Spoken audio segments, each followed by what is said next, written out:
people as one people. ஆகவே தேவன் தம்முடைய ஜனங்களை ஒரே ஜனங்களாக அங்கே கூட்டி சேர்க்க வேண்டும் என்பது தேவனுடைய வாஞ்சையாக காணப்படுகிறது. దేవుడు తన ప్రజలను ఒక్క స్థలంలో ఒక జనంగా కూడి దేవుడు కూడినట్లుగా దేవుడు చేసేవాడు ఉంటున్నాడు. So it is essential for God's people to live in peace. ஆகவே இந்த தேவனுடைய ஜனங்கள் சமாதானத்தோடு வாழ வேண்டியது மிக அவசியமாயிருக்கிறது. దేవుని యొక్క ప్రజలు సమాధానంతో జీవించడం ఎంతో ముఖ్యమైన విషయం ఉన్నది. God's people must love peace in the church because that is the desire of God. தேவனுடைய ஜனங்கள் தேவனுடைய ஆலயத்திலே இந்த சமாதானத்தை நேசிக்கிறவர்களாக காணப்பட வேண்டும். ஏனென்றால் அதுதான் தேவனுடைய வாஞ்சையாகவும் இருக்கிறது. దేవుని ఇంట్లో దేవుని ప్రజలు సమాధానాన్ని ప్రేమించేవారు ఉండాలా. అదే దేవుడు కోరుతున్న ముఖ్యమైన విషయం ఉన్నది. That is the true mark of loving God's house also.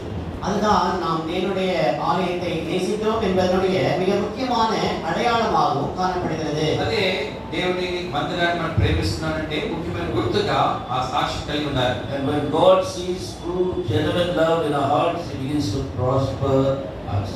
ஆகவே நாம் தேவன் நம்முடைய இருதயத்திலே அவருக்கான ஒரு உண்மையான அன்பை பார்க்கும் பொழுது நாம் அங்கே சுகித்திருக்கும்படியாக நம்மை ஆசீர்வதிக்கிறார். ఎప్పుడైతే దేవుని ప్రజల మధ్య ఇటువంటి హృదయంలో ఇటువంటి భారము కలిగిన వారు ఉంటున్నారో అటువంటి వారిని దేవుడు వర్ధిల్ల చేసేవాడు ఉంటున్నాడు. Remember this word, peace among God's people leads to a true mark of God's love for God's people, for God's house. ஆகவே The true mark of love for God's house. ஆகவே தேவனுடைய ஆலயத்திற்கு நாம் கொண்டிருக்கிற அந்த உண்மையான அன்பு நம்மை ஆசீர்வாதத்தின் நேராக அழைத்துச் செல்கிறது என்பதை நீங்கள் எப்பொழுதுமே நினைவில் வைத்துக் கொள்ளுங்கள். ఈ రీతిగా దేవుడి యొక్క ఇంటిని మనం ప్రేమిస్తున్నామంటే ఒక ముఖ్యమైన గుర్తుగా ఆ విషయాన్ని మనకు తెలియజేసేది ఉంటున్నది. And when you genuinely love God's house, you will definitely prosper by God. நீங்கள் உண்மையான விதத்திலே தேவனுடைய ஆலயத்தை நேசிக்கும் பொழுது நீங்கள் நிச்சயமாகவே அவரால் ஆசீர்வதிக்கப்படுவீர்கள். ఎప్పుడైతే దేవుని యొక్క మందిరాన్ని ఎంతగా ప్రేమించేవాడు ఉంటున్నావో దేవుడు ఆ రీతిగా నిన్ను కూడా వర్ధిల్ల చేసేవాడు ఉంటున్నాడు. I said peace is God's desire. தேவனுடைய ஆலயத்திலே சமாதானம் காணப்பட வேண்டும் என்பது தேவனுடைய வாஞ்சையாக இருக்கிறது என்று நான் சொன்னேன். దేవుని యొక్క ఇంటిలో దేవునికి సమాధానం కోరుతున్నది దేవుని యొక్క ముఖ్యమైన ఉద్దేశం ఉందని చదువుతోంచా. Let's turn our Bibles to John chapter 17 and verse 20 and verse 21. நாம் யோவான் 17ஆம் அதிகாரம் 20 21ஆம் வசனங்களுக்கு திருப்பிக் கொள்ளலாம். This is the prayer of the Lord Jesus Christ. The last prayer we could say before His disciples, before He left this world and went into heaven. இந்த உலகத்திலிருந்து அவர் பிரிந்து பரலோகத்திற்கு செல்வதற்கு முன்பதாக கர்த்தர் இயேசு கிறிஸ்துவானவர் இந்த உலகத்தில் ஏறெடுத்த கடைசியான ஒரு ஜெபமாக இது காணப்படுகிறது.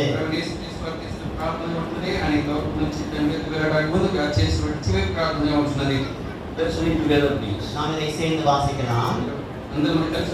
John chapter 17 verse 20 and verse 21. யோவான் 17 20 21 சேர்ந்து வாசிக்கலாம்.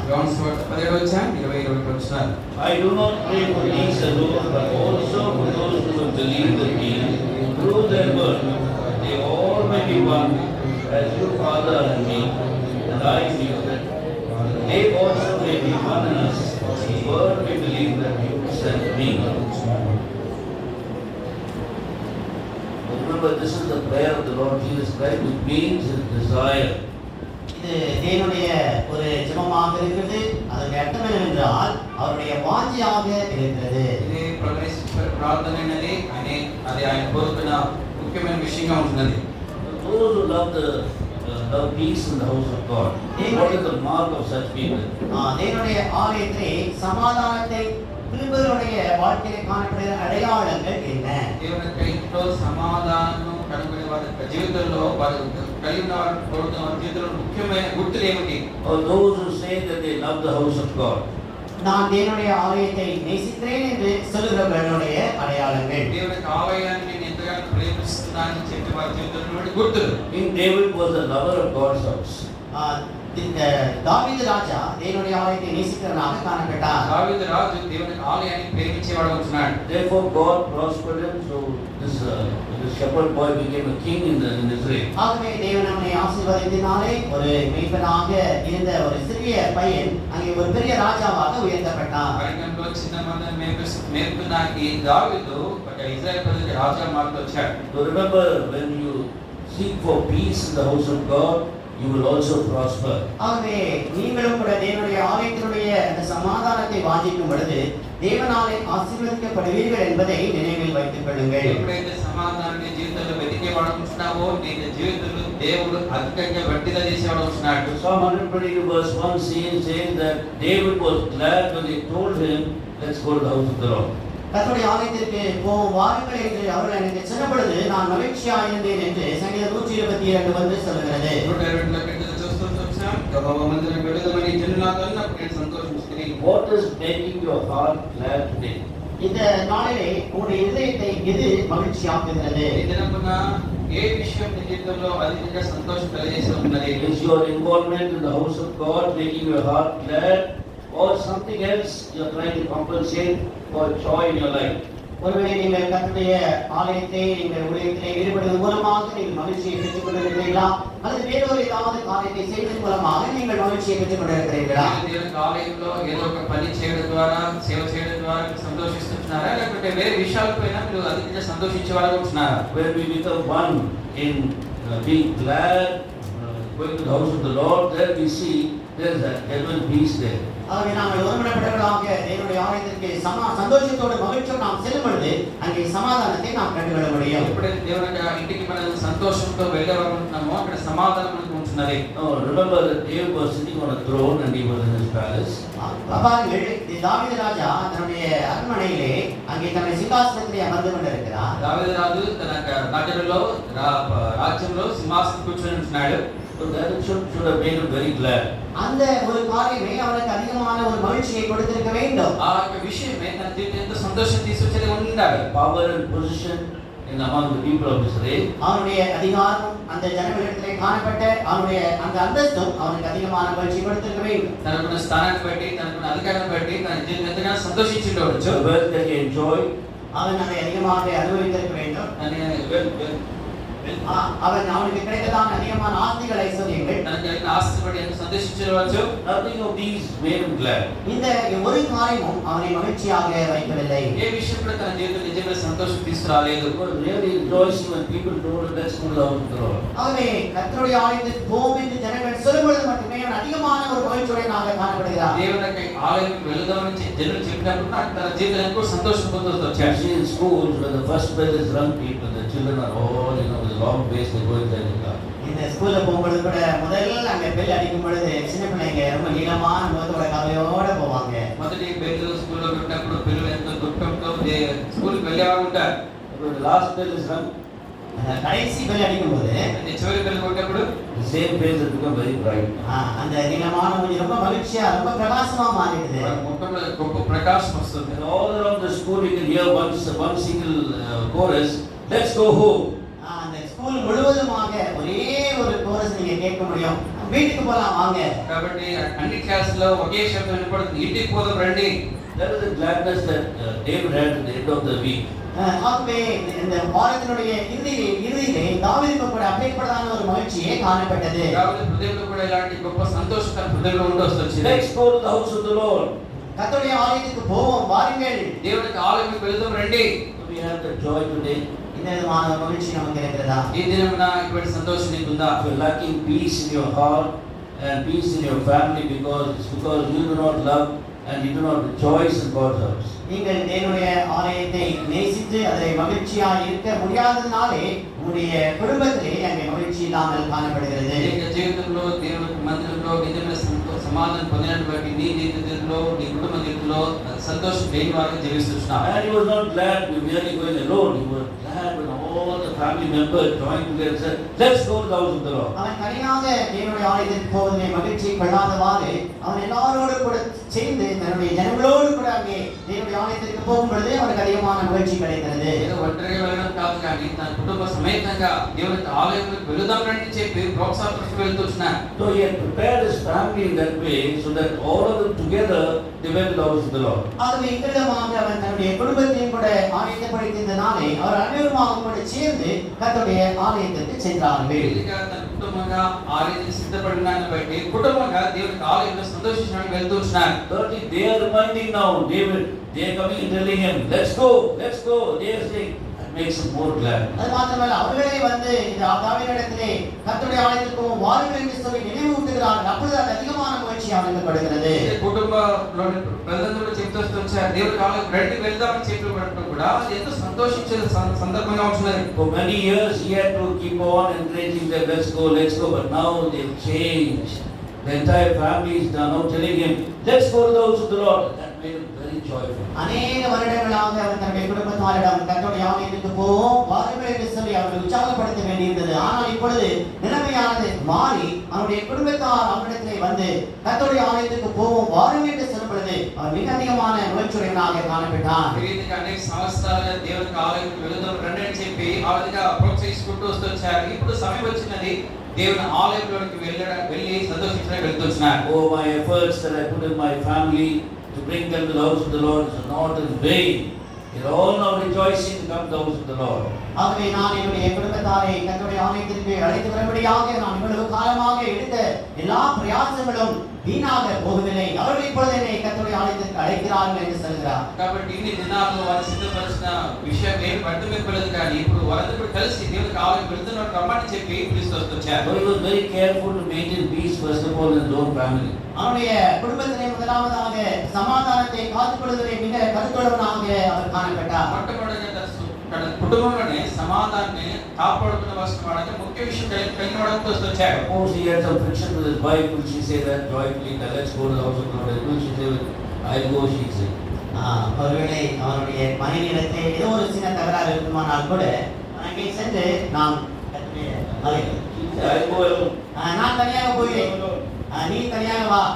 కాబట్టి ఒకవేళ కుటుంబంలో ఏదైనా సమస్య బాధ పెట్టుకున్నట్లయితే దేవునికి మందిరం వెళ్దాం రండి అని చెప్పారు. లేదు నేను రాను పో, నేను తర్వాత కూడా వస్తానని చెప్తారు. So we see that this David, he was very careful in maintaining peace in his own family, and so that there is no friction among himself and his wife, himself and his children, and he was trying to bring them all together into the house of the Lord. ஆகவே இந்த தாவீது தன்னுடைய குடும்பத்தாரோடு கூட அந்த சமாதானத்தை காத்துக் கொள்வதிலே மிக மிக கவனமாக அவன் காணப்பட்டதினாலே அவரும் கூட தன்னுடைய பிள்ளைகளோடு கூட எந்தவிதமான அந்த பிரச்சனை இல்லாதவாறு, மனைவியோட பிரச்சனை இல்லாதவராக அவர் மொத்தமாக ஒன்றாக சேர்ந்து கர்த்தருடைய ஆலயத்திற்கு செல்கிறவர்களாக காணப்பட்டார்கள். దావీదు కూడా తన కుటుంబంతో సమాధానాన్ని కాపాడుకుంటున్నాడు. బట్టి కుటుంబంతో పాటు కలిసి దేవునికి ఆలయం సంతోషంగా వెళ్తున్నాడు. That should have been that means that he should have prayed a lot. He should have had family prayer regularly, so that they maintain their peace together. The family now starts encouraging him and says, let's go to the house of the Lord. ஆகவே அவர்கள் அதற்காக அதிகமாக அவன் ஜெபித்திருக்க வேண்டும், குடும்பமாக அவர்கள் ஜெபித்திருக்க வேண்டும். ஆகவேதான் அவர்கள் குடும்பமாக இப்பொழுது மகிழ்ச்சியோடு கர்த்தருடைய ஆலயத்திற்கு செல்லக்கூடியவர்களாக காணப்படுகிறார்கள். ఈ యొక్క సంతోషం దేవుని ఆలయంలో గడపడం కొరకే వారు వ్యక్తిగతంగా ప్రతి దినము కుటుంబ ప్రార్థన కలుగుతూ ఉండడాన్ని బట్టి వారు కొద్ది సమాధానంతో కలిసి ఈ దేవుని ఆలయానికి సంతోషంగా వెళ్తున్నారు. When there is no peace in our own families, there is not going to be any peace in the church. நம்முடைய சொந்த குடும்பத்திலே சமாதானம் இல்லாத பட்சத்திலே நம்முடைய சபையிலும் கூட சமாதானமானது காணப்பட முடியாது. ఒక సొంత ఇంటిలో సమాధానం లేని వారు ఉన్నట్లయితే దేవుని ఇంటిలో కూడా సమాధానము కనబడలేము. Then secondly we see our feet have been standing within thy gates, so Jerusalem. He's speaking to Jerusalem now. இப்பொழுது இரண்டாம் வசனத்தை அவர் எருசலேமை குறித்து விதமாக சொல்கிறார். எருசலேமே உன் வாசல்களில் எங்கள் கால்கள் நிற்கலாயிற்று. రెండోదిగా యెషూవ గురించి చెప్తున్న మాట యెరూషలేమా మా పాదములు నీ గుమ్మంలో నిలిచిచున్నవి. That speaks about the diligence that he had to come to the house of God. தேவனுடைய ஆலயத்திற்கு வரத்தக்கதான அவர் கொண்டிருந்த அந்த கரிசனையை குறித்து அது சொல்கிறது. దేవుని మందిరానికి రావడానికి అతనికి ఉన్నటువంటి ఆశ మక్కువ గురించి చెప్పబడుతున్నది. Diligence means, he comes with he doesn't have any laziness in coming to the house of the Lord. தேவனுடைய ஆலயத்திற்கு வருவதே அவர் எந்தவிதமான சோம்பேறித்தனம் இல்லாதவராக அவர் மிக உற்சாகமாக உறுதியாக அங்கே வருகிறார். ఉత్సాహంతో ఆతురతో వస్తున్నాడు. ఎటువంటి నిర్లక్ష్యం లేకుండా వస్తున్నాడు. Suppose he is coming as a family.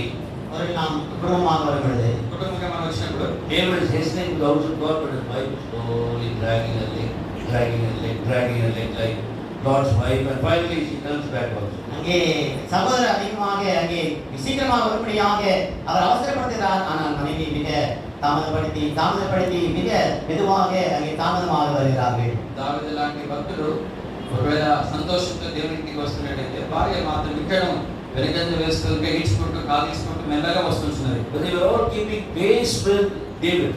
அவர்கள் எல்லாரும் அந்த தாவீதோடு கூட ஒரே சமநிலையான அந்த ஒரு காரியத்தை கொண்டிருக்கிறார்கள். వారందరూ కూడా దావీదుతో పాటు కలిసి అడుగులు వేస్తున్నారు. Each one is watching the other's feet. ஒவ்வொருவரும் மற்றவருடைய கால்களை கவனிக்கிறார்கள். ప్రతి ఒక్కరు వారి వారి అడుగులు గమనిస్తూ నడుస్తున్నారు. I think most of you have seen military parades. நீங்கள் எல்லாரும் மிலிட்டரி பேரட் நீங்க பார்த்திருக்கலாம். అనేకులు మీరు సైన్యం ఏదైనా మార్చ్ చేసుకుంటూ వెళ్తున్నారు చూడొచ్చు. Same footsteps they have. அவர்கள் ஒரே விதமாக தன்னுடைய கால்களை அவர்கள் அடியெடுத்து வைப்பார்கள். వారు ప్రతి ఒక్కరు కూడా ఒక క్రమంలో వాళ్ళు అడుగులు వేసి వెళ్ళారు ఉంటారు. Head to foot they were all one. அந்த தலையிலிருந்து கால் வரைக்குமாக ஒரே விதமாக அவர்கள் காணப்படுவார்கள். తల మొదలుకొని కాలు వరకు కూడా ఒకే విధంగా నడిచేవారు ఉంటారు. Our feet they say, he is saying our feet. அவன் செய்கிறார் எங்களுடைய கால்கள் என்று அங்கே சொல்லப்படுகிறது. అక్కడ చెప్పేటప్పుడు మా కాళ్ళు మా పాదములు చెప్పబడుతున్నది. My feet is inside the house of God, but my wife is still coming on the way. She's still about a kilometer away. He didn't say that. அவர் ஒருவேளை என்னுடைய கால் தேவனுடைய ஆலயத்தில் இருக்கிறது, ஆனால் என்னுடைய மனைவியினுடைய கால் இன்னும் ஒரு கிலோமீட்டர் தள்ளி இருக்கிறது என்று தாவீது வசனமாக சொல்லவில்லை. కాబట్టి నా కాళ్ళు చెప్పడం నా కాళ్ళేమో మందిరంలో ఉంటా కానీ మా భార్య పాదం ఇంకా ఒక కిలోమీటర్ దూరంలోనే అక్కడ ఉంటున్నాయి. Our feet have been standing, he says. எங்களுடைய கால்கள் நிற்கலாயிற்று என்று அவர் சொல்கிறார். మా పాదములు నిలిచిచున్నవి. Oh, they've already come. அவர்கள் ஏற்கனவே தேவனுடைய ஆலயத்தில் வந்துவிட்டார்கள். వాళ్ళు ముందుగానే దేవుని ఆలయంలో కలిసి వచ్చినారు. In Psalm 65 and verse 1, we see the people of God are waiting for the presence of the Lord. இங்கே நாம் சங்கீதம் 65:1 நாம் பார்க்கிறோம், தேவனுடைய ஜனங்கள் அவருடைய சமூகத்திலே அவருக்காக காத்திருக்கிறார்கள் என்று பார்க்கிறோம். ఇదిగా కీర్తన 65 గమనించినప్పుడు దేవుని ప్రజలు దేవుని సన్నిధానంలో వాళ్ళు కనిపెట్టుకొని ఉంటున్నారు. Psalm 65 verse 1, let's read together. நாம் சேர்ந்து வாசிக்கலாம். சங்கீதம் 65:1. కీర్తన 65 ఒకటే వచనం. Praise is awaiting you, O Lord, in Zion, and in the Lord is being performed. Praise is awaiting for you. சீயோனில் துதியானது அமைந்து காத்திருக்கிறது. సీయోనులో మౌనంగా ఉంటాను, నీకు స్తుతి చెల్లించి నీకు కనిపెట్టుకొని ఉన్నది. 9:30 is the worship service. They are there inside the house of God around 9:15 or 9 o'clock. அவருடைய 9:30 மணிக்கு கர்த்தருடைய ஆராதனை ஆரம்பிக்கிறது. ஆனால் அவர்கள் ஏற்கனவே முன்னதாக 9:15க்கோ 9:20க்கோ வந்து விடுகிறார்கள். ఒకవేళ సంఘ ఆరాధన 9:30 గంటలకు ఉన్నట్లయితే వారి యొక్క పాదములు 9:15కి ముందు రావడం ఉండాలి. And they are waiting there. அங்கே அவர்கள் காத்துக் கொண்டிருக்கிறார்கள். అక్కడ వారు కనిపెట్టుకొని ఉండాలి. Oh, when will the worship service start?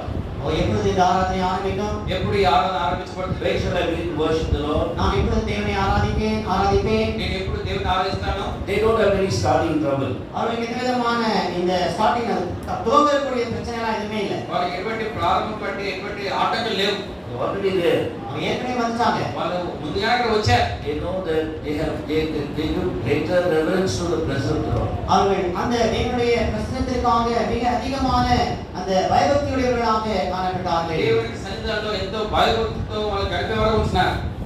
Greater reverence to the presence of the Lord makes you to come early before the Lord comes into the house of the Lord. தேவனுடைய பிரசன்னத்திற்கு நீங்கள் கொடுக்கிறதான பயபக்தியானது நீங்கள் சீக்கிரமாக எடுத்து நேரத்தோடு கூட தேவனுடைய ஆலயத்திற்கு உங்களை மறுபடியாக செய்கிறது. కాబట్టి దేవుని మీద ఉన్న భయభక్తులు దేవుని ఆలయంలోనికి త్వరగా వచ్చినట్టే చేసేది ఉంటుంది. You have to go and meet the Prime Minister. You go beforehand. He comes only at 9:30 in the office. Or 10 o'clock, you go there even about half an hour before and you wait there for him to come inside. ஒருவேளை நீங்கள் prime minister office அவர் போய் நீங்கள் பார்க்க வேண்டும் என்றால், ஒருவேளை prime minister 9:30 மணிக்கு வருவதாக வைத்துக் கொண்டால், நீங்கள் அரை மணி நேரம் பின்பதாக அல்ல, அரை மணி நேரம் முன்பதாகவே அங்கே சென்று அவருடைய வருகைக்காக நீங்கள் காத்திருப்பீர்கள். ప్రధానమంత్రి కలిసి వెళ్ళేటప్పుడు 9:30 గంటలకు నీకు ఒక అపాయింట్మెంట్ దొరుకుతుంది. అర్ధ గంట ముందుగానే వెళ్తావు కానీ అర్ధ గంట ఆలస్యం వెళ్ళవు. You are waiting there. You are waiting there to worship the Lord. நீங்கள் அங்கே கர்த்தரை அங்கே ஆராதிப்பதற்காக தேவனுடைய ஆலயத்தை காத்திருக்கிறீர்கள். దేవునికి ఆలయంలో కనిపెట్టుకునేవారు ఉంటారు. Your heart is bubbling with praise and worship. உங்களுடைய இதயமானது துதியினாலும் ஆராதனையினாலும் பொங்கி வழிகிறதாக இருக்கிறது. హృదయం దేవుని స్తుతి చేత నిండి పొల్లేదుగా ఉంటుంది. You don't need a worship message even.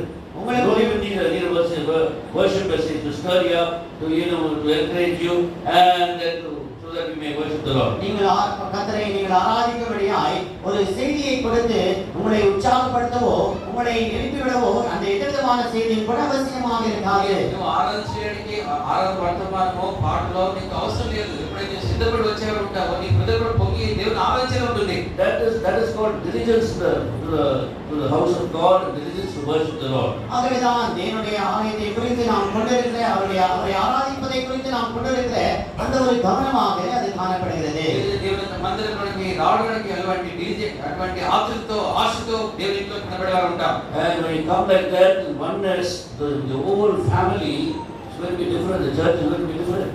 விதமான ஒரு மனப்பாட்டோடு கூட குடும்பமாக நீங்கள் வந்து தேவனை ஆராதிப்பீர்கள் என்றால் அது மிகவும் வித்தியாசமானதாக அது காணப்படும். ఈ రీతిగా ఎప్పుడైతే ఆ రీతిగా దేవుని ప్రజలు దేవుని ఆలయంలో కలిసి వచ్చేవారు ఉంటారో అక్కడ గొప్ప ప్రభావం దేవుని మందిరంలో కనబడేది ఉంటుంది. God is certainly going to be worshipped there, going to be glorified there. God is going to be glorified there. அங்கு தேவன் அங்கே ஆராதித்து மகிமைப்பட போகிறார். ఆ స్థలంలో దేవుడు గణపరచబడి మహిమపరచబడి ఉంటాడు. Then in verse 3 we see இங்கே மூன்றாவது வசனத்தை நாம் பார்க்கிறோம். మూడవ వచనంలో చూస్తున్నాం. These are the marks of the person who loves peace in the house of God. என்னுடைய ஆலயத்திலே சமாதானத்தை விரும்புகிறவருடைய அடையாளமாக இங்கே பார்க்கிறோம். ఇది దేవునికి ఆలయంలో సమాధానం కోరుకునే వారి జీవితంలో మూడవ గుర్తు ఇక్కడ చూస్తున్నాం. As he comes into the house of the Lord, he looks around and he sees the city is compact. அங்கே கர்த்தருடைய ஆலயத்தில் வந்து அங்கே பார்க்கும் பொழுது அந்த எருசலேமானது இசைவனைப்பாக அங்கே கட்டப்பட்டிருக்கிறதை காண்கிறார்கள். అయితే దేవుని ఆలయంలో వచ్చేటప్పుడు దేవుని ఆలయంలో యెరూషలేము అనేది బాగా కట్టబడిన పట్టణం వలె ఉంటున్నది. Oh, that rings a bell to him. That gives a warning signal to him. அது அவர்களுக்கு ஒரு எச்சரிப்பான ஒரு தொனியை கொடுக்கிறது. అతనికి ఒక హెచ్చరిక శబ్దం వినపడేది చేస్తుంది. I must not disturb this compactness. இந்த இசை வினைப்பை நான் ஒருபொழுதும் தொந்தரவு செய்யக்கூடாது. ఈ బాగా కట్టబడిన పట్టణాన్ని ఏ మాత్రం కూడా ఆటంకం చేయకూడదు. He has a vision of the house of God. இதுதான் தேவனுடைய ஆலயத்தை குறித்ததான ஒரு தரிசனமாக இருக்கிறது. ఇది దేవుని ఆలయం గురించి ప్రత్యక్షత అతనికి ఉంటూ వస్తుంది. My attitude, my action, my speech must not disturb in any way the compactness of God's house. என்னுடைய நடவடிக்கைகளோ என்னுடைய குணாதிசயங்களோ என்னுடைய வார்த்தைகளோ என்னுடைய ஆலயத்தினுடைய இசை வினைப்பை எந்த விதத்திலும் பாதிக்க கூடாது. నా మాటలో నా ప్రవర్తన మరి ఏ విషయాన్ని కూడా ఈ బాగా కట్టబడిన పట్టణంలో ఆటంకం తీసుకురాకూడదు. Rather, I must contribute to the peace of this church, அதற்கு பதிலாக peace of this city of God. அதற்கு பதிலாக இந்த தேவனுடைய நகரத்திற்கு என்று இந்த ஆலயத்திற்கு என்று நான் அந்த சமாதானத்திற்கான காரியங்களை நான் செய்வேன். ఈ రీతిగా దానికి బదులుగా ఈ పట్టణం కొరకే సమాధానకరమైన విషయాలు ఇంకా ఎక్కువ తీసుకుని వచ్చేవాడు ఉండాలి. Then why does he decide like that? ஏன் இந்த விதமான ஒரு வாஞ்சை இங்கே இருக்கிறது? ఎందుకు ఇటువంటి ఆశ ఉంటూ వచ్చింది? Now look at verse 4. நான்காம் வசனம் பார்க்கலாம். 4వ వచనం చూస్తాం. Where the tribes go up to the tribes of the Lord, the testimony of Israel, the testimony of Israel. அங்கே இஸ்ரவேலுக்கு சாட்சியாக என்று நாம் பார்க்கிறோம். ఇశ్రాయేలు నియమపడిన శాసనం బట్టి వారి వారి గోత్రములు యెహోవా గోత్రం అక్కడికి వెక్కి వెళ్ళును. Israel speaks about one family. இது ஒரே குடும்பம் என்பதை குறித்து அது காட்டுகிறது. ఇక్కడ ఒక ఇశ్రాయేలు గురించి ఒక కుటుంబం గురించి చెప్పేది ఉంటున్నది. One nation, there are 12 tribes but one nation. அவர்கள் 12 கோத்திரங்களாக இருந்தாலும் ஒரே அங்கே ஒரு ஜாதியாக அவர்கள் காணப்பட்டார்கள். ఒక 12 గోత్రములుగా వేరువేరుగా ఉన్నప్పుడు కూడా వారందరూ కూడా ఒక జనంగా ఉంటున్నారు. They had only one father. அவர்களுக்கு ஒரே ஒரு பிதா இருந்தார். ఒకే తండ్రిగా ఉంటూ వచ్చాడు. Jacob would become Israel. இந்த யாக்கோபு இஸ்ரவேலாக மாற்றப்பட்டார். యాకోబు ఇశ్రాయేలుగా మార్చబడ్డాడు. Therefore they had this vision. We are all brothers and sisters in Christ. We must never be at we must never be at difference with each other. We must not have any disturbance between each other. ஆகவே நாம் கர்த்தருக்குள்ளாக சகோதரர்களாக இருக்கிறோம். ஆகவே நமக்குள்ளாக எந்த விதமான வேற்றுமையோ அல்லது ஒருமைப்பாட்டை குலைக்கிற காரியங்களோ இருக்கக்கூடாது. ఎప్పుడైతే దేవుని జనంగా కూడి వచ్చి మన జీవితంలో ఎటువంటి భేదాభిప్రాయాలు కానీ మనస్పార్థలు కానీ ఉండకూడదు. They were coming to Jerusalem. அங்கே எருசலேமுக்கு அவர்கள் வருகிறார்கள். యెరూషలేముకు వచ్చేవారు. To give forth this testimony that we are one people, we are one nation.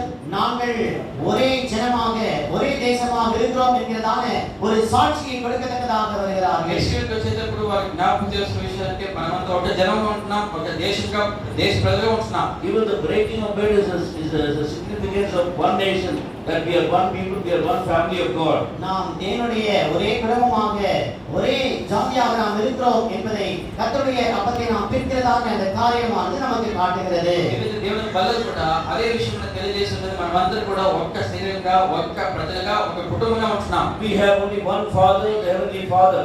நமக்கு பரலோக பிதா என்ற ஒரே ஒரு பிதா உண்டு. మనకు ఒకే ఒక తండ్రి పరలోక తండ్రిగా ఉంటున్నాడు. We have one brother, our elder brother, Lord Jesus Christ.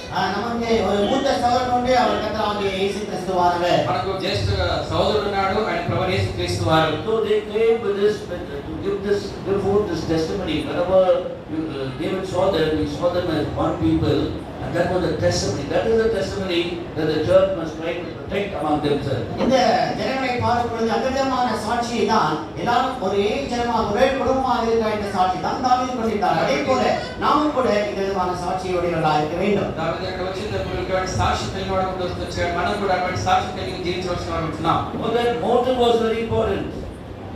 Motive. அவருடைய அந்த உள்ளான நோக்கம் மிக முக்கியமாக இருக்கிறது.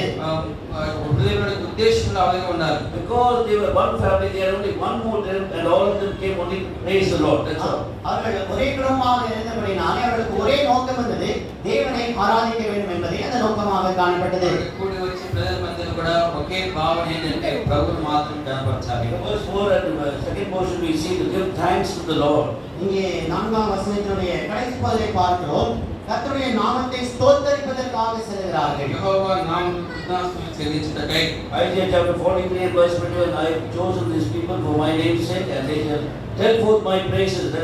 That's the reason the Lord has chosen us. சங்கீதம் 43:21 நாம் பார்க்கிறோம், இந்த ஜனத்தை எனக்கு என்று ஏற்படுத்தினேன், இவர்கள் என் துதியை சொல்லி வருவார்கள். இதுதான் தேவனுடைய நோக்கமாக இருக்கிறது. యెషయా గ్రంథం 43:7 నా నిమిత్తం నేను ఇప్పించిన జనులు నా స్తోత్రమును ప్రచురం చేయుదురు.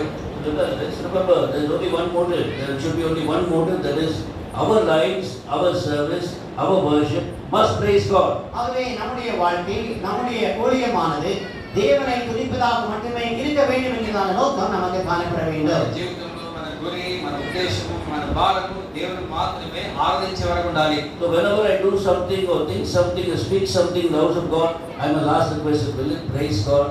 Will it bring glory to God? Will the Lord praise me for that? I will ask the question. ஒருவேளை நாம் கர்த்தருடைய ஆலயத்திலே எதையாவது சிந்திக்கும் பொழுது, எதையாவது செய்யும் பொழுது, இது கர்த்தருடைய நாமத்தை துதிப்பதாக காணப்படுமா, கர்த்தருடைய நாமத்திற்கு மகிமையை கொள்வோமா என்று நம்மை நாமே கேட்டுக்கொள்வர்களாக நாம் காணப்பட வேண்டும். ఏదైనా కార్యం చేసేటప్పుడు దేవుని ఇంట్లో చేసే ప్రతి విషయాల్లో ఇది దేవునికి మహిమ తీసుకొస్తుందా, దేవుని నామం గణపరచబడేది ఉందని చెప్పి మనం ఆలోచించవలసిన వారు ఉంటున్నాం. To give thanks also means that they were very humble people. கர்த்தருடைய நாமத்தை அவர் ஸ்தோத்திரிக்கிறார்கள் என்று சொல்லும் பொழுது அவர்கள் தாழ்மையுள்ள ஜனங்களாக காணப்பட்டார்கள் என்றும் அங்கே கூறுகிறது. యెహోవా కృతజ్ఞతలు చెల్లించేవారు ఉన్నప్పుడు వాళ్ళు ఎంతో తగ్గించుకొని జీవించేవారు ఉంటున్నారు. By thanking, they were expressing that they were needy people.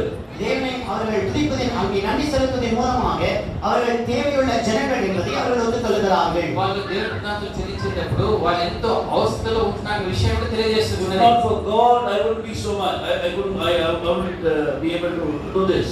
தேவன் இல்லாத நிலையை நான் இதை செய்யவே முடியாது என்று அவர்கள் சொல்கிறார்கள். వాళ్ళ జీవితంలో చెప్పే విషయం అంటే దేవుడు లేకుండా మేము ఏమీ చేయలేమని. It's not my power, not my strength, but by the Spirit things have been done. என்னுடைய பலத்தினாலே அல்ல, என்னுடைய பராக்கிரமத்தினாலே அல்ல, கர்த்தருடைய ஆவியினாலே எல்லா காரியங்களும் செய்யப்பட்டிருக்கிறது என்று நாம் சொல்லக்கூடும். నా బలం కాదు, నా సామర్థ్యం కాదు, దేవుని ఆత్మ మాత్రమే జయించని చెప్పవలసిన వారు ఉంటున్నాం. And when we say we give thanks, it also speaks about our gratefulness to God. நாம் தேவனை ஸ்தோத்திரிக்கிறோம் என்று சொல்லும் பொழுது நாம் தேவனுக்கு நன்றியுள்ளவர்களாக இருக்கிறோம் என்றையும் அது காண்பிக்கிறது. దేవునికి మనం కృతజ్ఞతలు చెల్లించేటప్పుడు దేవునికి ఎంతో మన వందనస్తులై కృతజ్ఞతలై మన బదులై ఉంటున్నాం.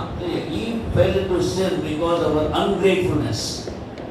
He fell into sin because of our ungratefulness. ஏவாள் அங்கே தன்னுடைய வாழ்க்கையிலே நன்றி இல்லாத அந்த காரியத்தின் மூலமாக தான் பாவத்திலே விழுந்து போனாள். అవ్వ తన జీవితంలో పొందినను బట్టి కృతజ్ఞత లేని దాన్ని బట్టి పాపం పడిపోయింది. God had created the Garden of Eden, He kept all the fruit trees there. இந்த தேவன் ஏதேன் தோட்டத்தை அங்கே படைத்து எல்லா விதமான கனிமரங்களையும் அங்கே வைத்திருந்தார். దేవుడు ఏదైనా తోట వేసి కావాల్సిన ఫలమన్నీ కూడా అక్కడ ఇస్తూ వచ్చాడు. And He said that it's all at your disposal, you can enjoy whatever you want. நீங்கள் எந்த விதமான கனியையும் நீங்கள் விருப்பப்படியாக நீங்கள் புசிக்க முடியும். నిరంతరంగా ఏ పండు అయినా మీరు తినవచ్చు. Don't eat of this fruit. ஆனால் இந்த கனியை மட்டும் புசிக்காதே. ఈ ఫలం మాత్రం తినవద్దు. He couldn't understand this great love of God. he couldn't understand that you are not even worthy of even one small fruit in any of these trees. ஆகவே இந்த விதமான என்னுடைய அந்த பெரிய அன்பை அவள் உணர முடியாதவர்களாக இந்த மரத்திலிருந்து ஏதாவது ஒரு கனியை கூட நான் பறித்து உண்பதற்கு நான் தகுதி இல்லாதவள் என்பதை கூட உணராதவளாக காணப்பட்டாள். దేవుడు సమస్త ఫలములు ఇచ్చినప్పుడు కూడా ఈ ఒక్క చెట్టు మాత్రమే నేను తినకున్నట్టుగా దేవుడు ఇలాంటి పరిస్థితి పెట్టాడని చెప్పి ఆలోచించుకుంటూ వచ్చింది. When you lose your humility, you will become ungrateful. நீங்கள் உங்களுடைய தாழ்மை இழக்கும் பொழுது நன்றி அறிதல் இல்லாதவர்களாக மாறி போகிறீர்கள். ఎప్పుడైతే నీ జీవితంలో తగ్గింపు అనేది నీ జీవితంలో కోల్పోతావో దేవుని కృతజ్ఞతలు చెల్లించలేని వాడుగా ఉంటావు. Anybody who can say here that I am worthy of all the blessings that God has given me? Anybody here? Please raise your hand. தேவன் எனக்கு கொடுத்த எல்லா ஆசீர்வாதங்களுக்கும் நான் பாத்திரமானவன் என்று யாராவது இங்கே இருக்கிறவர்கள் சொல்ல முடியுமா? మీ జీవితంలో దేవుని నుంచి పొందిన సమస్త విషయాలకు మీరు పొందడానికి యోగ్యులని మీరు చెప్పగలరా? చేయండి. Please raise your hand. உங்களுடைய கரங்களை வைத்து காண்பிக்கலாம். మీ చేయండి చూపించచ్చు. Oh, I am a very worthy person. நான் மிகவும் பாத்திரமுள்ள ஒரு மனிதன். నేను దేవుని నుంచి మేలు పొందడానికి యోగ్యుడను. Many times we don't say that, but we behave like that. ஆனால் இதை நாம் ஒருவேளை வெளியே சொல்வதில்லை, ஆனால் அமிதமாக நாம் நடந்து கொள்கிறோம். బయట మనం చెప్పకపోయినప్పుడు కూడా మనం అది ప్రవర్తించేవాడు ఉంటాం. Therefore, we don't thank God enough.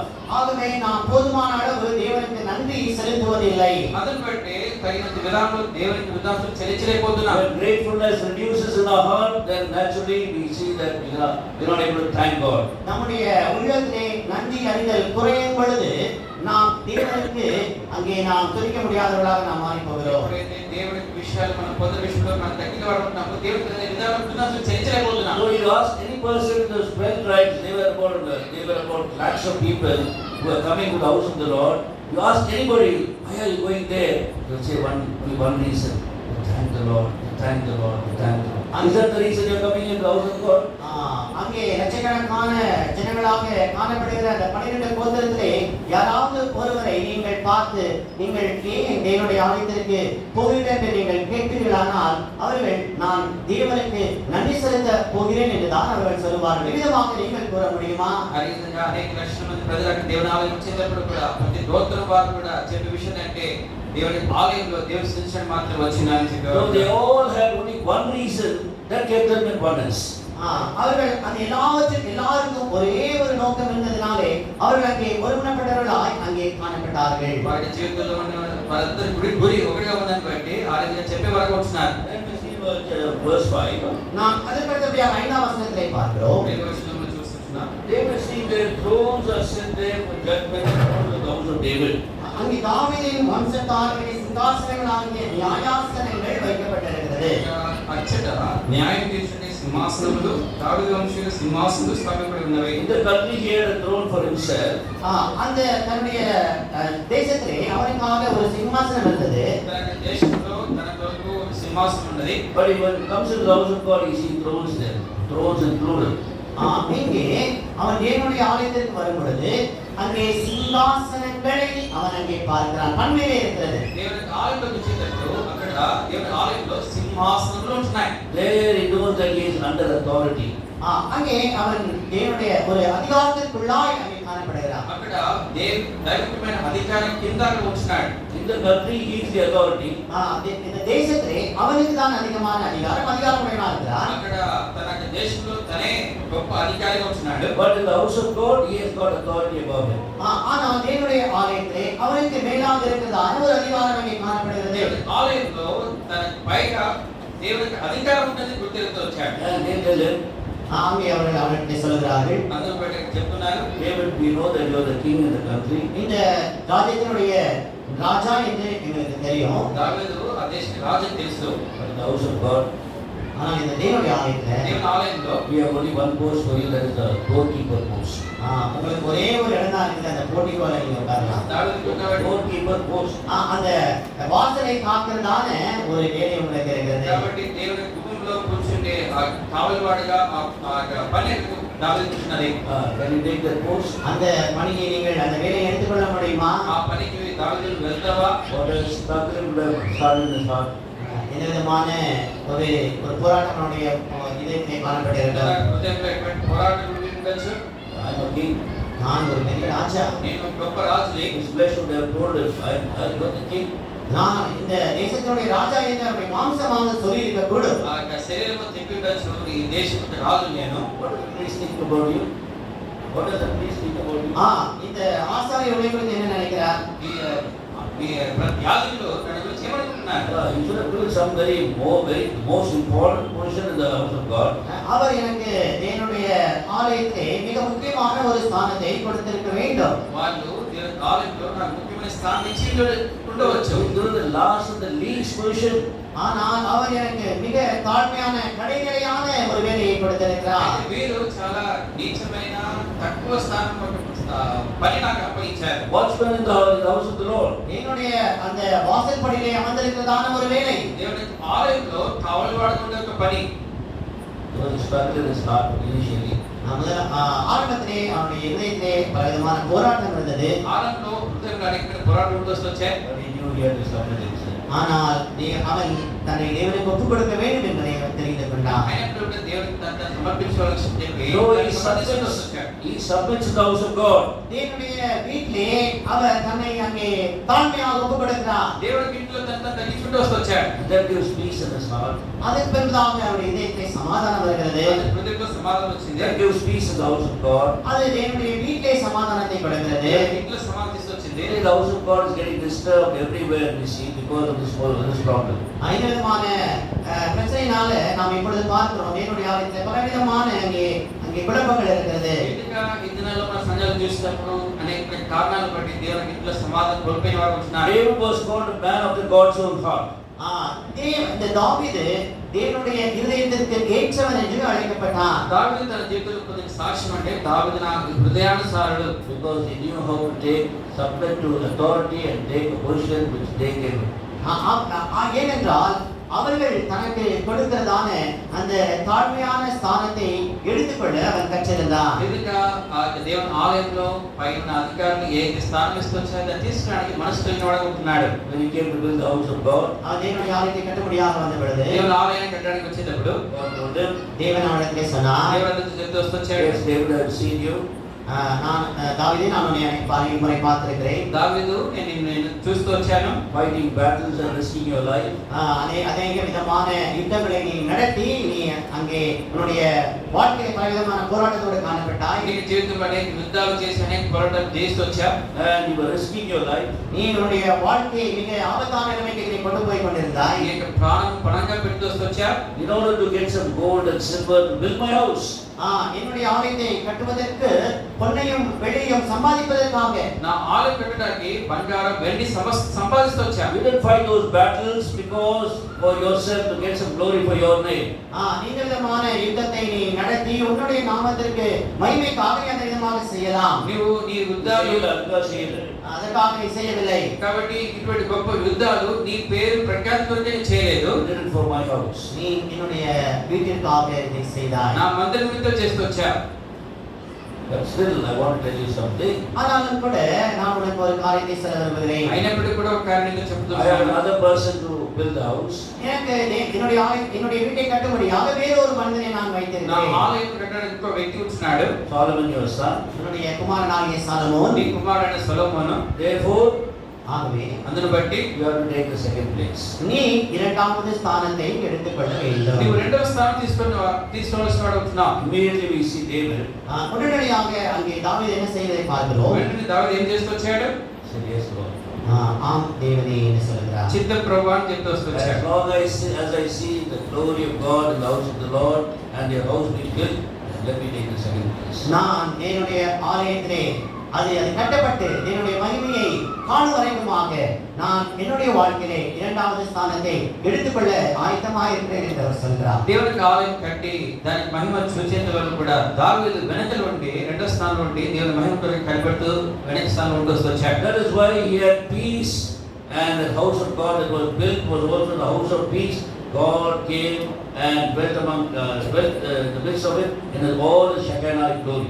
ஆகவேதான் அந்த விதமாக தேவனுடைய வீடானது கட்டப்பட்ட பொழுது அங்கே தேவனுடைய வீட்டில் சமாதானம் காணப்பட்டது. தேவனுடைய ஷெக்கினா மகிமையானது அங்கே வந்து இறங்கினது. ఎప్పుడైతే దావీదు తన జీవితంలో రెండవ స్థానం తీసుకుంటూ వచ్చాడు అప్పుడే దేవుని యొక్క మహిమ దేవుని ప్రజలతో ఉండొస్తుంది. దేవుని వారి మధ్య నివసించేవాడు ఉంటూ వచ్చాడు. దేవుని యొక్క మహిమ అక్కడ కనబడుతూ వచ్చింది. He knew that this was not possible by him simply deciding, but he had to pray for it.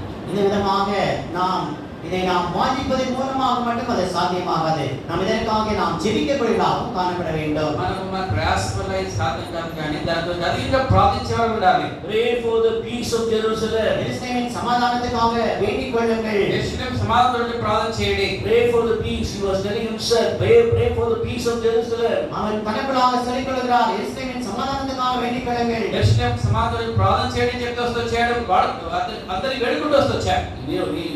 We actually love to exhort others to pray. ஒருவேளை மற்றவர்கள் ஜெபிக்கும்படியாக ஒருவேளை நாம் அவர்களை நாம் தூண்டக்கூடியவர்களாக இருப்போம். ఇద్దరు ప్రార్థన చేయండి మనం ప్రోత్సాహపరుస్తాం, కానీ But he was exhorting himself. ஆனால் அவன் தன்னைத்தானே அங்கே சொல்லிக் கொள்கிறார், சொல்லிக் கொள்கிறார்.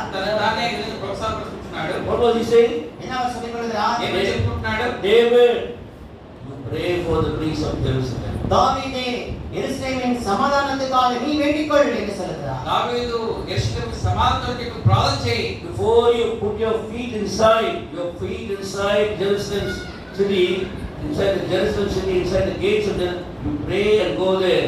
Pray for the peace of Jerusalem, go there. உம்முடைய கால் எருசலேம் நகரத்திற்குள்ளாக வைக்கப்படுவதற்கு முன்பதாக நீ அதனுடைய சமாதானத்திற்காக ஜெபித்து பின்பு நீ புறப்பட்டு போ. ఈ పాదములు యెరూషలేము ఆలయంలో కనబడ ముందే అక్కడ యెరూషలేము సమాధానానికి ప్రార్థించి వెళ్ళని చెప్పబడుతున్నది. They may give you only doorkeeper post. ஒருவேளை நீங்கள் அந்த வாசல் காவலான அந்த ஒரு ஸ்தானத்தை ஒருவேளை கொடுக்க கூடும். ఒకవేళ అక్క తలుపు దగ్గర కావలవాడిగా ఒక స్థానాన్ని ఇవ్వచ్చు. But remember, you only pray for peace. ஆனால் நீதான் எருசலேமின் சமாதானத்திற்காக ஜெபித்தாய் என்பதை நாம் நினைவில் வைத்துக்கொள். అయితే నీవే అక్కడ ఉండి కూడా యెరూషలేము సమాధానానికి ప్రార్థించవలసిన ఉంటున్నావు. And he prayed and he came and he maintained peace in the house of God. ஆகவே விதமாக அவர் ஜெபித்து தேவனுடைய ஆலயத்திற்கு வந்தார். அங்கே சமாதானத்தை நிலைநாட்டினார். అక్కడ ఆ స్థానంలో ఉండి ప్రార్థన చేసిన బట్టి దేవుని సమాధాన యెరూషలేములో కనబడుతూ వచ్చింది. Therefore God began to prosper this man. ஆகவே தான் அவருடைய வாழ்க்கையை தேவன் அதிகமாக ஆசீர்வதிக்க ஆரம்பித்தார். అందుకు బట్టి దేవుడు దావీదు అందరికి పట్టిదల చేస్తూ వచ్చాడు. In spite of fighting many battles, he died only out of old age. He didn't die in battle.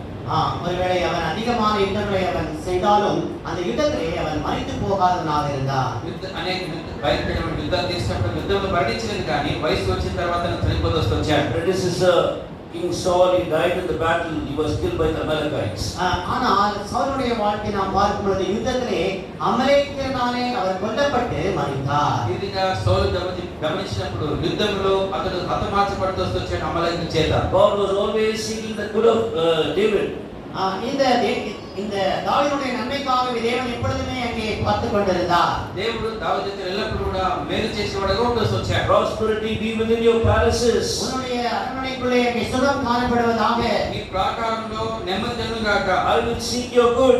நான் உன்னுடைய நன்மைக்காக நான் அங்கே பார்த்து கொண்டிருப்பேன். నేను మేలు చేయ ప్రయత్నించేదను. You sought the peace in my house. ஏனென்றால் என்னுடைய வீட்டிலே இந்த சமாதானத்திற்காக நீ தேடிக்கொண்டிருந்தாய். ఎందుకంటే నా మందిరంలో సమాధానాన్ని నువ్వు కనిపెట్టుకుంటూ వచ్చావు. Shall we pray? நாம் ஜெபிக்கலாம். ప్రార్థించుకుందాం.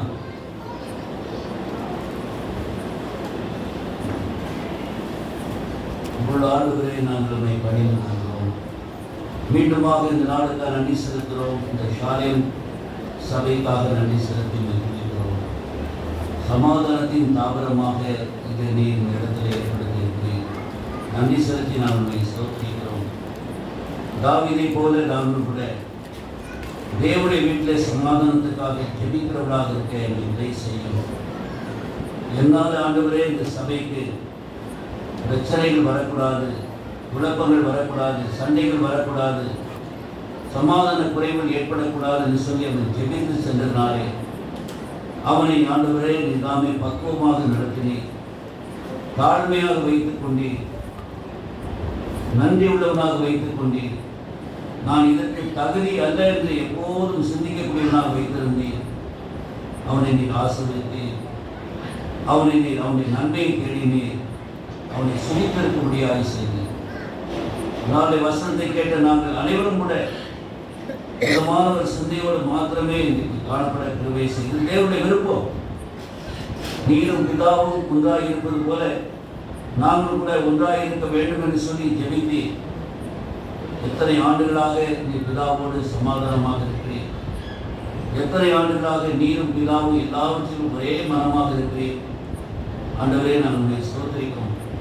அதற்கு அடிப்படையாளருக்கான அந்த அளவுக்கு நீ பிதாவை நேசிக்கிறீர். பிதா உண்மை நேசிக்கிறார். பரிசுத்த ஆவியானவர் உண்மை நேசிக்கிறார்.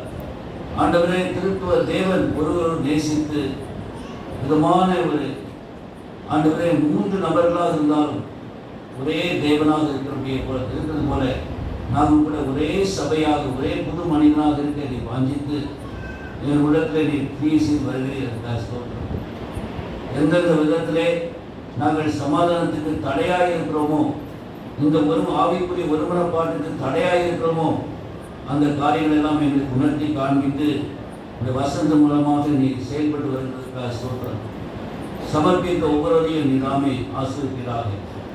எங்களுடைய மகிழ்ச்சி எதிரே இருக்கிறது, உலகத்தில் இருக்கிறதா அல்லது கர்த்தருடைய வீட்டுக்கு செல்வதில் இருக்கிறதா என்றெல்லாம் நான் சிந்தித்து பார்த்து உதவி செய்வதற்காக ஆண்டவரே, உங்கள் வார்த்தைகளுக்கு ஆசீர்வதித்தாரும் இந்த இடத்தை கூட உங்கள் இரத்தத்தின் கழிவுகளாக விசுவாசத்திலே கொண்டு வருகிறோம்.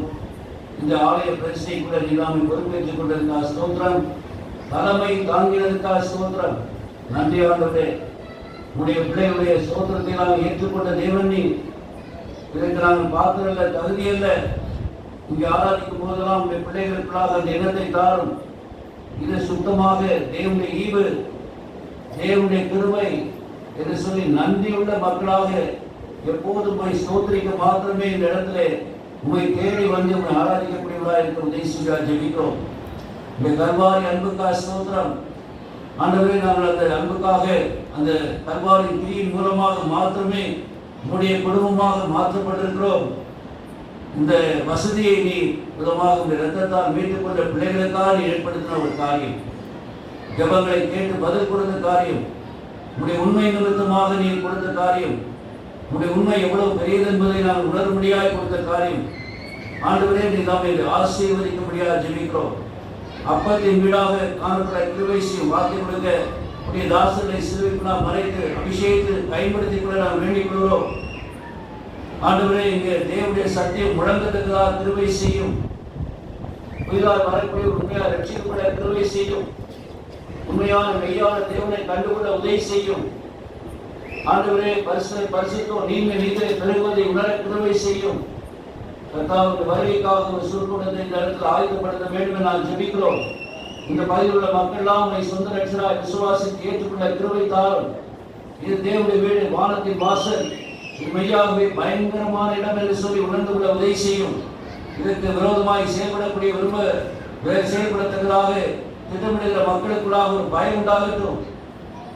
ஆண்டவரே, உங்களுடைய பயத்தை கொடுக்கக்கூடிய தேவன் யாக்கோபுடைய குடும்பத்தினரை அந்த நாளிலே பின்பற்றக்கூடாதபடிக்கு உங்களுடைய பயத்தினாலே சுற்றுள்ள தேசங்களை நீலாம் நிரப்பின தேவன் நீ.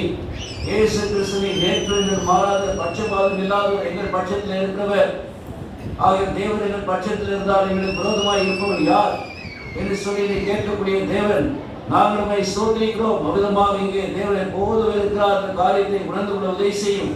இந்த ஊழியக்காரங்க குடும்பமாக இந்த வீட்டில் இருக்கும்போது கூட நிதாமே இந்த பிரசனத்தை உணர கிருபை செய்யும். அதிகமாக ஜெபிக்க உதவி செய்யும். தொழிலாளர் ஆத்மாக்கள் லட்சியப்பட்ட சபையில சேர இந்த சுற்றுவட்டாரத்தில் மக்கள்லாம் ஆண்டவரை மெய்யான தேவனாக இயேசு கிறிஸ்துவை விசுவாசித்து ஏற்றுக்கொள்ளக்கூடிய ஆண்டவரை விதமான கருவிகளாக இருந்துள்ள விசுவாசத்தை பயன்படுத்திக் கொள்ள நான் ஜெபிக்கிறோம். ஆண்டவரை இந்த ஜெபத்தில் கேட்டதுக்காக ஸ்தோத்திரம். பதில் கொடுத்து நம்பிக்கையோடு சோதனைக்கிறோம். இந்த ரத்தத்தின் கீழாக எங்களை பாதுகாத்துக் கொள்ளும். மீதியான வேலைகளை முடிக்கணும். ஆண்டவரை எங்களுக்கு உதவி செய்ததுக்காக ஸ்தோத்திரம். உதவி செய்த ஒவ்வொரு நபருக்காக நன்றி செலுத்திக்கிறோம். விசேஷமாக ராபன் குடும்பத்தினருக்காக நன்றி செலுத்தி நாங்கள் ஸ்தோத்திரிக்கிறோம். ஆண்டவர் இந்த கட்டுமான பணிகளை பொறுப்பேற்று மட்டுமாக நடத்துவதற்காக ஸ்தோத்திரம். அதுபோல சார் மோசஸ்க்காக நன்றி செலுத்துகிறோம். ஆண்டவரே, சிமியோனுக்காக நன்றி செலுத்துகிறோம். உழைத்த எல்லா ஊழியக்காரர்களுக்காக சார் இமான் குடும்பம், ரூபன் குடும்பங்களுக்காக ஸ்தோத்திரம். கர்த்தாவே, இந்த கட்டுமான பணிகளுக்காக கொடுக்க முன்வந்த பிள்ளைகளுக்காக ஸ்தோத்திரம். ஒவ்வொருவரையும் பெயர் பெயராக நீ ஆசிரியர்களாக நீ பார்த்து கொண்டிருக்கிறேன். அவளை நீ அறிந்திருக்கிறேன். அவளெல்லாம் நீ ஆசிரியர்களாக ஜெபித்த இரவுபகலாக ஜெபித்த ஜனங்களை நீ பார்க்கக்கூடிய தேவன் நீர். ஆண்டவரே, நாங்கள் நன்றி செலுத்தி சோதரிக்கிறோம். ஆகிய எல்லாம் ஆசிரியத்து பலனை பரமழகாக தந்து உதவி செய்ய முடியாது ஜெபிக்கிறோம். மீதியான வேலைகளை கூட முடித்து தார் செய்தியை நம்பிக்கையோடு நன்றி செலுத்தி இயேசு கிறிஸ்துவின் நாமத்தில் நன்றி செலுத்துகிறோம். வந்த அனைவருக்காக ஸ்தோத்திரம். அவருடைய கூட உங்கள் நாமத்தை வரவேற்கிறோம். அந்த ஊழியக்காரர்களுக்காக ஸ்தோத்திரம். ஆண்டவரே கேரக்டா ஸ்தோத்திரம். திருமதி ஆண்டவரே எபனேசருக்காக, பாண்டிச்சேரியிலிருந்து பாலராஜுக்காக ஸ்தோத்திரம். இந்தியா வந்திருக்கிற எல்லா ஊழியக்காரர்களுக்காக ஸ்தோத்திரம். பஞ்சாபிலிருந்து வந்திருக்கிற பாக்கியராஜுக்காக ஸ்தோத்திரம். நீதாமை பொறுப்பேற்றுக் கொள்ள முடியாது வேண்டிக் கொள்வது அவளை கூட ஆசீர்வதிக்கிறாக. இயேசு கிறிஸ்துவின் நாமத்தில் நன்றி செலுத்துகிறோம் பரலோக பிதாவே, ஆமென். கர்த்தராகிய இயேசு கிறிஸ்துவின் கிருபையும் பிதாவாகிய தேவனுடைய அன்பும் பரிசுத்த ஆவியானவருடைய ஐக்கியமும் ஆறுதலும் அரவணைப்பும் ஆசீர்வாதம் நடத்துதலும் பாதுகாப்பும் சமாதானமும் நம் அனைவரோடும், குறிப்பாக இங்கே ஆராதிக்கிற கர்த்தருடைய பிள்ளைகளோடும் இப்பொழுது எப்பொழுது கர்த்தர் வர வரைக்கும் இருப்பதாக, ஆமென். என் ஆத்துமாவே கர்த்தரை ஸ்தோத்திரி, என் உள்ளமே பரிசுத்த நாமத்தை ஸ்தோத்திரி. என் ஆத்துமாவே கர்த்தரை ஸ்தோத்திரி, அவர் செய்த சகல உபகாரம் மறவாதே, ஆமென். தேவனே உமது ஆலயத்தின் நடுவில் உம்முடைய கிருபையை, தேவனே உமது ஆலயத்தின் நடுவில் உம்முடைய கிருபையை நாங்கள் சிந்தித்து கொண்டு இருக்கிறோம். உம் நாமம் விளங்குகிறது. நாங்கள் சிந்தித்து கொண்டு இருக்கிறோம். உம் நாமம் விளங்குகிறது. கர்த்தர் பெரியவர், அவர் நாமது இவனுடைய நகரத்திலும் தமது பரிசுத்த பர்வதத்திலும் இவர் துதிக்கப்படத்தக்கவர். தமது பரிசுத்த பர்வதத்திலும் இவர் துதிக்கப்படத்தக்கவர்.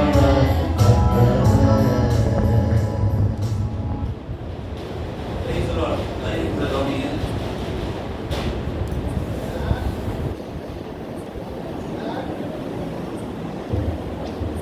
Silas.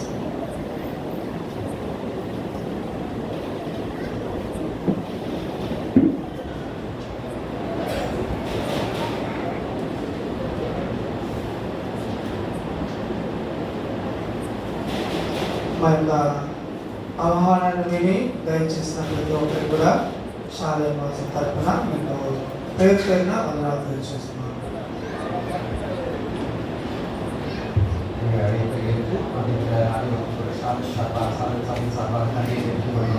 అలాగే యువజరి, అలాగే సియోను, దేశంగా ఆదేశం, ఇంకా తరచు వచ్చిన ప్రతి ఒక్క మందిరం వారందరూ కూడా పేరు పేరున వందనాలు తెలియజేస్తున్నాను. சொல்லப்பட்ட சபைகளிலிருந்து வந்திருக்கிற ஒவ்வொரு சோதருக்கும் கூட அன்றாடம் வந்து சகோதர சகோதரிகள் அனைவருக்கும் கூட நன்றிகளை நான் தெரிவித்து வருகிறோம். అందరికి కూడా ప్రేమ ముందు సిద్ధపరచబడింది. దయచేసి వాటిని కూడా అనుసరించి పూజించి అందరూ వెళ్ళాల్సింది మనం చేయించున్నాను. அனைவருக்காகவும் வந்து அந்த எழுதப்பட்டிருக்கிறது. ஆட்கள் அனைவரும் கூட அதற்குள்ளாக பங்கு வைத்து செல்ல வேண்டும் என்று நன்றியோடு நாங்கள் கேட்கிறோம். మొదలుగా సహోదరులు మందిరము హాల్లో కూర్చుంటారు. ఒకవేళ స్థలం ఉంటే సభలో కూర్చోవచ్చు. சகோதரர்கள் அந்த ஆலயத்துக்குள்ள ஆவரணத்துக்குள்ளாக அமர்ந்து கொள்வார்கள். ஒருவேளை இடம் மிஞ்சி இருக்குமானால் சகோதரர்கள் கூட அங்கே அமர்ந்து கொள்ளலாம். అలాగే ఎవరైతే కింద మేము కూర్చోలేము అనుకుంటున్నారో వాళ్ళందరూ కూడా కింద కూర్చుని వేయబడుతూ వచ్చింది. అది పెద్దవాళ్ళకి మాత్రమే. దయచేసి మొదటగా దూరం నుంచి వచ్చిన వాళ్ళు మొదటగా వచ్చేయండి. யாரெல்லாம் கூட கீழே அமர்ந்து கொள்ள முடியாத சூழ்நிலையில் இருக்கிறார்களோ அவர்களுக்காக விசேஷத்தில் கீழாக அவங்களுக்கு மேஜைகள் போடப்பட்டிருக்கிறது. அது பெரியவர்களுக்கு மாத்திரம்தான். அதற்குள்ளாக நீங்கள் உங்களை சுகமாக அமர்ந்து கொள்ளுங்கள். యవనస్తులు కూడా వడ్డించే విషయంలో సహాయం చేయండి. வாலிபர்களும் கூட பரிமாறக்கூடிய காரியத்தில் ஒத்துழைக்குமாறு நம்புகிறோம். ஏதோ ஸ்தோத்திரம்.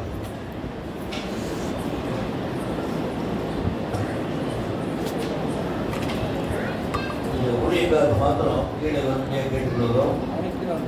வீட்டில் இருக்கக்கூடிய ஊழியக்காரர்கள் கீழே வந்து கேட்டுக்கிறோம். நாம் அங்கே ஆண்டுடைய சமூகத்தில் கொடுத்து பயிற்சி செய்ய இந்த இடத்துல வந்து கேட்டுக்கிறோம். సంపూర్ణ సేవలో ఉన్నటువంటి సేవకులు దయచేసి కింద ఆ యొక్క ఇంటిని కూడా ప్రతిష్ఠ చేయనట్టుగా ప్రార్థన నిమిత్తమైన రావాల్సిందిగా కోరుతున్నాం.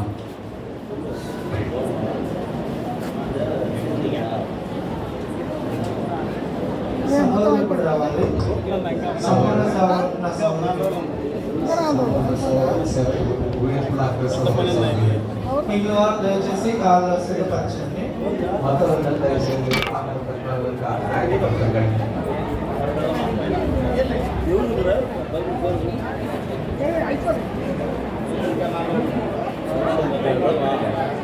ஐயா ஃபோன் இருக்குது இந்த ஃபோன் யாருது? இந்த ஃபோன் யாருது? யாரோ ரெக்கார்டிங் ஃபோன் யாருது? ரூபன்